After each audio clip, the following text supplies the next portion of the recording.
Assalamualaikum warahmatullahi wabarakatuh. Alhamdulillah wassalatu wassalamu ala rasulillah wa ala alihi wa sahbihi wa mawala. La hawla wa la quwata illa billah. Alhamdulillah pada pertemuan ke-6 kita kembali bertatap muka secara online melalui perkuliahan fikih muamalah akad tabarru yang berkaitan dengan wasiat dan hibah. Apa itu wasiat? Wasiat menurut bahasa berarti janji atau al-ahdu atau menghubungkan al-waslu.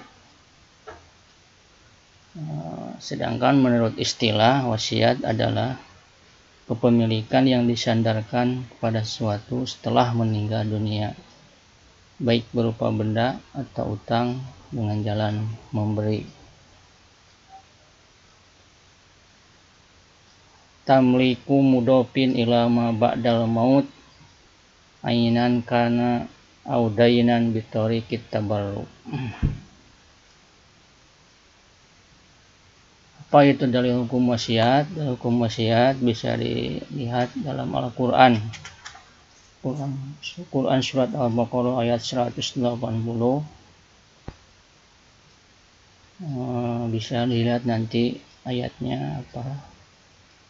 Nah, pada ayat ini hukum asal wasiat wajib kemudian dihapus atau dinasah oleh ayat waris sehingga hukumnya menjadi sunat. Ayat surat An-Nisa ayat 11. Kemudian dalil hukum yang kedua adalah hadis. Di antaranya hadis, tidak ada hak seorang muslim yang mempunyai suatu barang yang akan diwasiatkannya ia bermalam selama 2 malam kecuali wasiatnya itu ditulis di sisinya. Hadis riwayat Bukhari dan Muslim dari Abdullah bin Umar. Kemudian dalil hukum yang ketiga, ijma umat. Para ulama sepakat membolehkan wasiat tersebut dan kaum muslimin pun telah mempraktekannya sejak dahulu. Kemudian dalil hukum yang keempat, akal. Menurut bahwa manusia membutuhkan wasiat tersebut dalam rangka taqarrub dan meningkatkan amal soleh. Lalu apa hikmah wasiat? Hikmah wasiat diantaranya mengokohkan kaum muslimin agar beramal saleh, kemudian mempererat tali silaturahim kepada para kerabat yang bukan termasuk ahli waris, selanjutnya meringankan kebutuhan fakir miskin, kemudian menumbuhkan rasa kasih sayang di antara sesama manusia dan membersihkan jiwa. Kemudian macam-macam wasiat.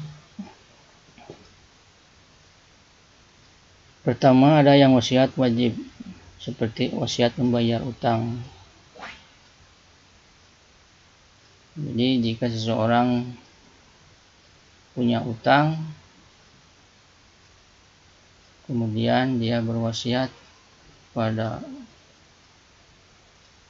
ahli warisnya, pada anaknya, maka wasiat tersebut harus ditunaikan karena hukum membayar utang adalah wajib. Kemudian wasiat sunat, wasiat kepada kerabat yang bukan termasuk ahli waris. Nah, ini seperti seseorang berwasiat kepada anaknya sebagian hartanya, sepertiganya itu diberikan kepada orang-orang yang selama ini dekat dengannya dan bukan termasuk ahli waris. Di sini bisa berupa kerabat. Kemudian yang ketiga wasiat mubah, wasiat kepada orang kaya yang termasuk kerabat. Nah, ini hukumnya mubah. Orang kaya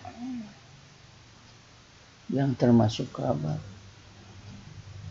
Kemudian wasiat yang makruh, makruh tahrim. Makruhnya di sini makruh tahrim, makruh yang mendekati kepada haram, yaitu wasiat kepada orang fasik. Nah, ini dikemukakan oleh ulama Hanafiyah. Kemudian wasiat yang haram, wasiat kepada perbuatan maksiat, seperti seorang berwasiat kepada anaknya jika ia meninggal dunia sebagian hartanya untuk membangun tempat permaksiatan.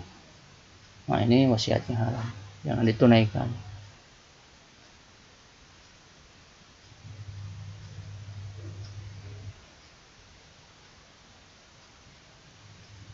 Kemudian setelah macam-macam wasiat, kita akan membahas rukun dan syarat wasiat. Rukun wasiat diantaranya pihak pemberi wasiat atau musi. Yang kedua, pihak penerima wasiat atau musolah. Ketiga, objek yang diwasiatkan, musobih. Yang keempat, ijab kabul atau syegat. Nah, ini rukunnya ada musi, ada musolah,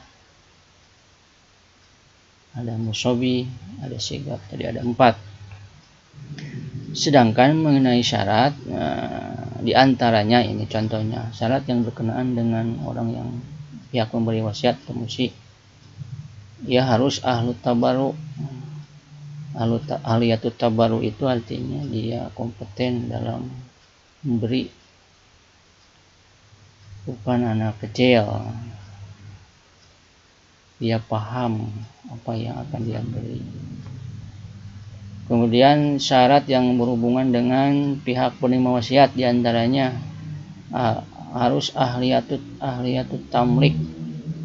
Artinya dia berkompeten memiliki barang yang diwasiatkan, memiliki barang,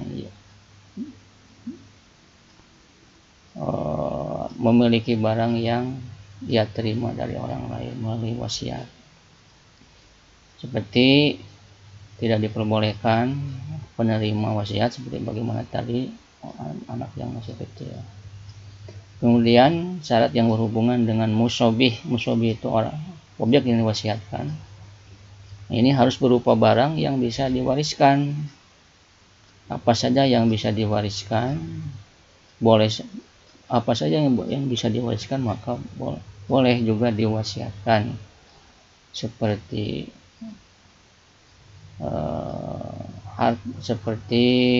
emas, perak, tanah dan lain sebagainya. Nah, kemudian syigat ini harus diungkapkan dengan jelas. Artinya si pemberi wasiat dia melakukan ijab, saya mewasiatkan harta saya sepertiganya ketika meninggal dunia untuk pembangunan pondok pesantren atau untuk diberikan kepada fakir miskin misalnya. Nah, qabulnya nanti ketika ia telah meninggal dunia, qabulnya diungkapkan oleh yang menerima wasiat. Orang yang menerima wasiat menerima. Jadi qabulnya itu diungkapkan setelah pemberi wasiat meninggal dunia. Qabulnya diungkapkan oleh yang menerima wasiat. Kemudian sifat wasiat. Sifat wasiat ghair lazim. Artinya pihak pemberi wasiat ketika hidup diperbolehkan menarik kembali wasiatnya, baik ketika sehat atau sakit. Nah, ini ghair lazim di sini artinya tidak mengikat. Artinya kapan saja pihak pemberi wasiat diperbolehkan menarik kembali wasiatnya, baik ketika sehat atau sakit. Kemudian dalam KHI pasal 199 dijelaskan pewasiat dapat mencabutnya selama calon penerima wasiat belum menyatakan persetujuannya atau sudah menyatakannya tetapi kemudian menarik kembali. Nah, ini peraturan yang terdapat dalam Kompilasi Hukum Islam pasal 199. Ini diperbolehkan mencabut selama calon penerima wasiat belum menyatakan persetujuannya atau sudah tapi belum, tapi kemudian menarik kembali. Menarik kembali di sini artinya oleh si penerima wasiat, tidak jadi. Kemudian hal-hal yang membatalkan wasiat apa saja? Di antaranya hilangnya kemampuan memberi, seperti karena gila.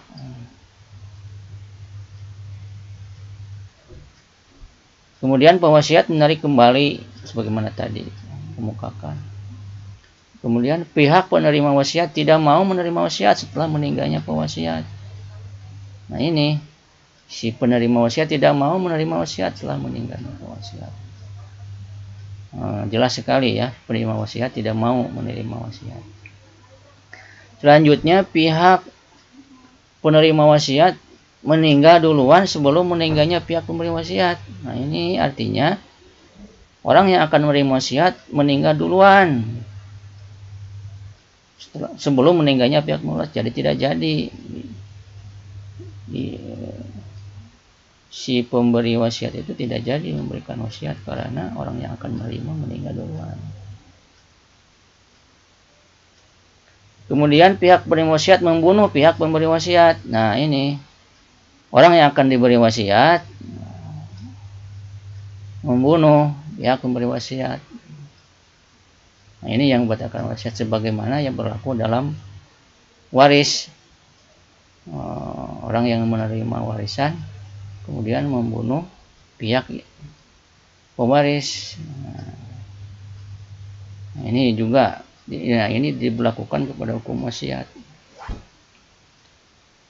Nah, kita bahas wasiat wajibah itu apa?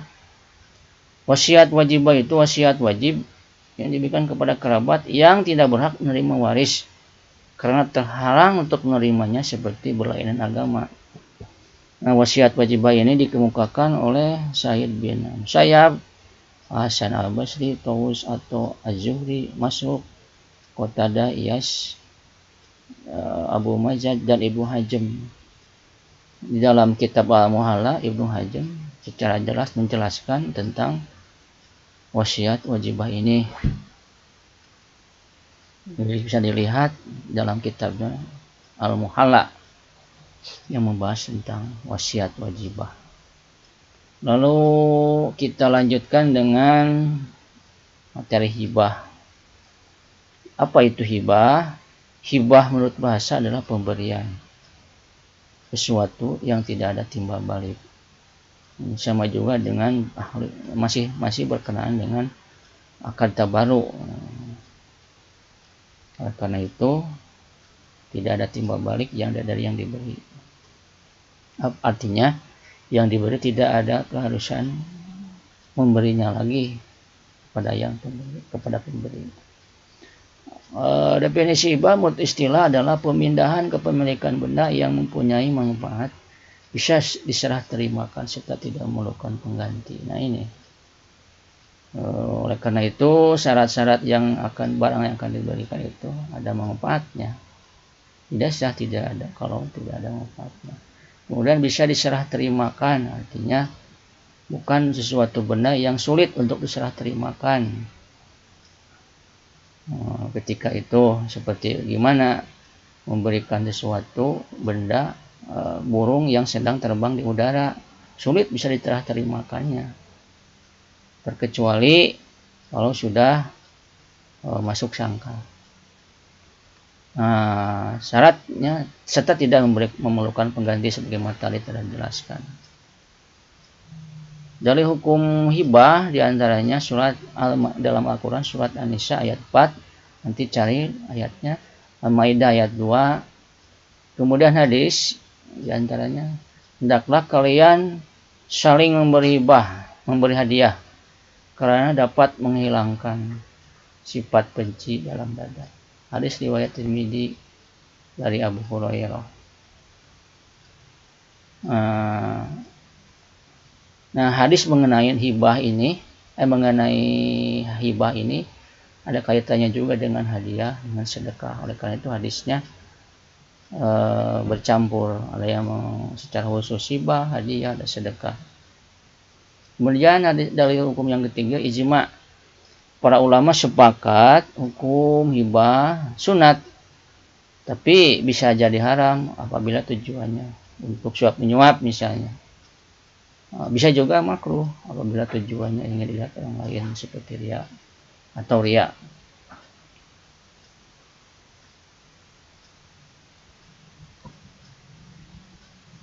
Hikmah hibah diantaranya menghilangkan kedengkian dan rasa dendam di antara sesama manusia. Kemudian menumbuhkan kasih sayang. Selanjutnya menunjukkan dan membentuk akhlak mulia. Persamaan dan perbedaan hibah, sedekah, dan hadiah.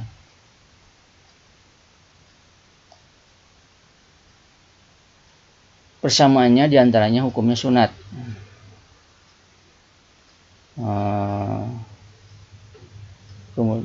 Kemudian persamaannya memindahkan kepemilikan suatu ketika masih hidup kepada orang lain tanpa ada penggantinya.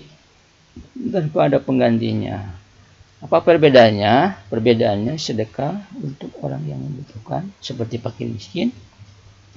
Hadiah ditujukan untuk mengagungkan seseorang, seperti karena prestasi. Kalau hibah ditujukan untuk kasih sayang, seperti orang tua menghibahkan sesuatu kepada anaknya, atau kita dengan sahabat kita atau sesama sahabat.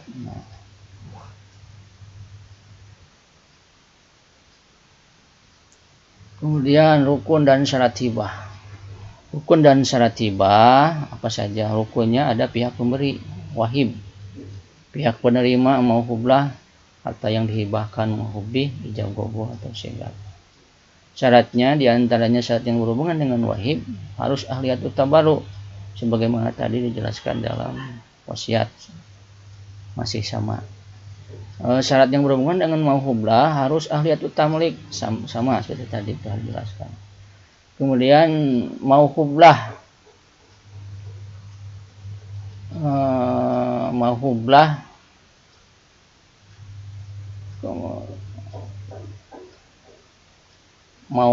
pihak penerima harus ada pada waktu akad.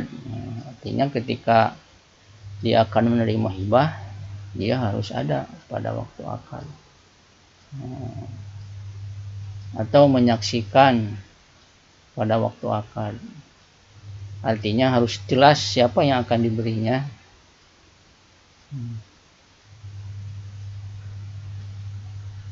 Nah, oleh karena itu sebelumnya ada pemberitahuan dulu dia akan diberi oleh seseorang misalnya, sehingga dia hadir pada waktu akad, menerima barang yang dihibahkan pada waktu akad, keterima langsung oleh dia,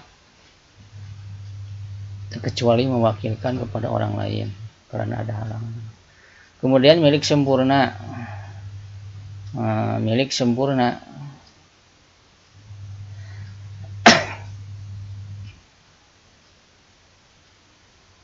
Barang yang dihibahkan harus milik sempurna, tidak boleh milik orang lain atau milik yang ada dalam sengketa, masih diperebutkan kepemilikannya.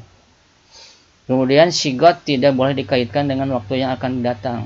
Tidak boleh memberikan sesuatu dengan waktu yang belum jelas atau akan datang.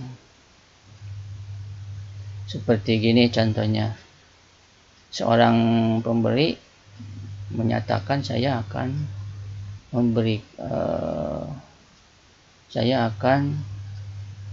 memberikan barang ini jika waktunya telah tiba. Nah, ini tidak sah, tidak jelas, belum tentu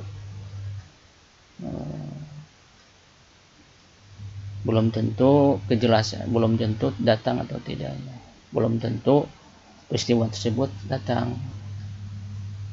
Atau berkaitan dengan seperti ini, saya akan memberikan barang ini, saya akan memberikan barang kepunyaan ini jika seseorang datang kepadamu.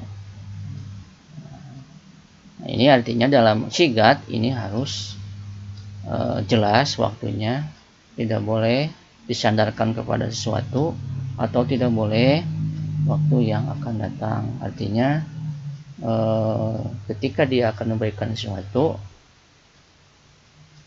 tidak boleh dikaitkan dengan peristiwa atau kejadian yang akan terjadi. Oleh karena itu syigat ini diperlukan kejelasan. Seperti gini, saya memberikan ini kepadamu, saya memberikan ini mobil ini atau motor ini kepadamu. Ketika itu juga diterima oleh yang menerima barang tersebut, tidak ada sangkut pautnya dengan syarat atau waktu yang belum tentu terjadi.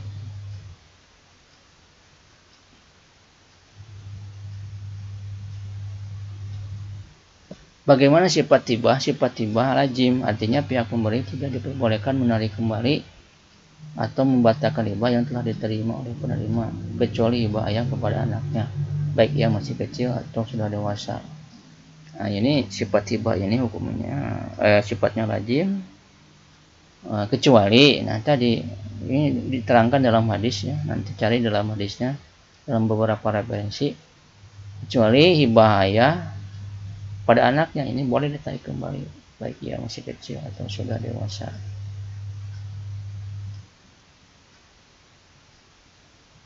Nah, mengenai hibah ini sebagaimana dijelaskan oleh para ulama dalam kitab fikih, kebanyakan atau mayoritas para ulama membahas hibah ini di dalamnya juga dijelaskan tentang sedekah dan hadiah. Jadi cukup pembahasan ini seputar hibah saja, karena mencakup di dalamnya juga, dalam bab fikih itu ada sedekah, ada hibah.